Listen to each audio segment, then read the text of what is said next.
Let's be honest. In India today, what's the fastest and easiest way to pay for pretty much anything?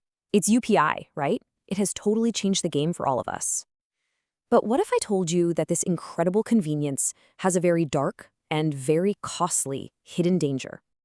I mean, you see it literally everywhere, don't you? From the friendly guys selling chai on the street corner, all the way to the biggest, fanciest shopping malls. We're all just scanning QR codes to pay for things. You can't deny how easy it is. But here's the catch. With all this amazing convenience comes a pretty serious risk. A really dangerous scam that's spreading like wildfire across the country, and it's turning this simple, everyday transaction into an absolute nightmare for a lot of people. People are calling it the UPI QR Code Scam. And here's the part that's going to blow your mind. The fraudsters use these QR codes to completely empty people's bank accounts. But it's the victims themselves who are willingly scanning the code. So how on earth is that even possible? So let's walk through how this scam actually works. It usually all starts when you're trying to sell something online.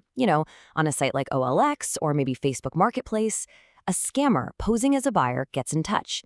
They agree to your price right away, making you think, great, an easy sale. Then they spring the trap. They offer to pay you immediately and send over a QR code, creating this fake sense of urgency to get you to act without thinking. You'll get a message that sounds just perfect, something like, I'm buying your product, I'll send the payment right now. It feels great, right? Almost too good to be true. You think you've just closed a deal in record time. And then comes the killer line. I'm sending the QR code. Just scan it and you'll get the money. This right here is the exact moment where so many people fall into the trap and make a huge mistake. You see, this whole scam only works because of one giant misunderstanding. A lie that many of us believe, that to receive money, you need to scan a QR code. That is completely, 100% wrong. Okay, let's break this down because this is so important. To send money, yes, you scan someone else's code.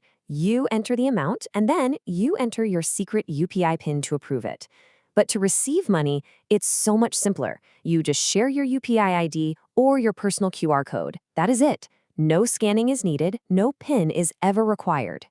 So please, if you remember nothing else from this entire explainer, just burn this one sentence into your memory. Scanning a QR code is always for paying money out of your account. It is never, ever for getting paid.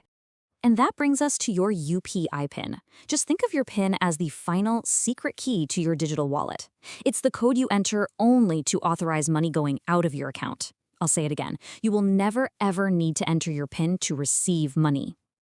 Now, scammers are always evolving, so some of them use a slightly more clever method. Instead of sending a QR code, they'll use the request money feature that's built into UPI apps to send you a payment request.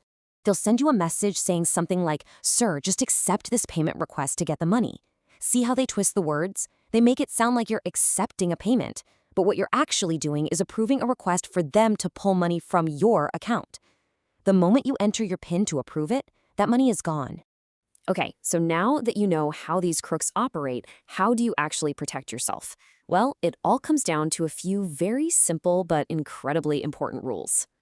Let's run through these 5 critical rules. First, to get paid, you only need to share your UPI ID or your QR code. You never, ever need to scan anything. Second, your UPI PIN is for your eyes only. Never share it with anyone for any reason. Third, if someone asks for your PIN for a verification or some other story, it is always a scam. No exceptions. Fourth, just ignore and decline all payment requests that come from numbers you don't recognize. And finally, if the worst happens and you do get scammed, you have to act fast. Call your bank's helpline immediately and report the fraud to the cybercrime portal. Now, it's really important to get this. This whole thing isn't just some tech-savvy trick. The real reason these scams work so well is because, at their very core, they're a psychological game. This slide really says it all. These modern-day scammers don't need weapons. Their weapons are your own emotions. They create confusion, they apply pressure, and they manufacture this intense sense of urgency, all designed to make you act quickly without giving you a second to think. And this is exactly why your single most powerful defense isn't an app or some security setting. It's simply awareness. If you're smart, if you're aware of how these scams operate, a scammer has zero power over you. So I'll leave you with this final thought to chew on. As all of us race towards a fully digital India, which is an incredible journey, Are we also becoming smarter, more cautious digital citizens? Or are the scammers always going to be finding new ways to stay just one step ahead of us? It's something we all really need to think about.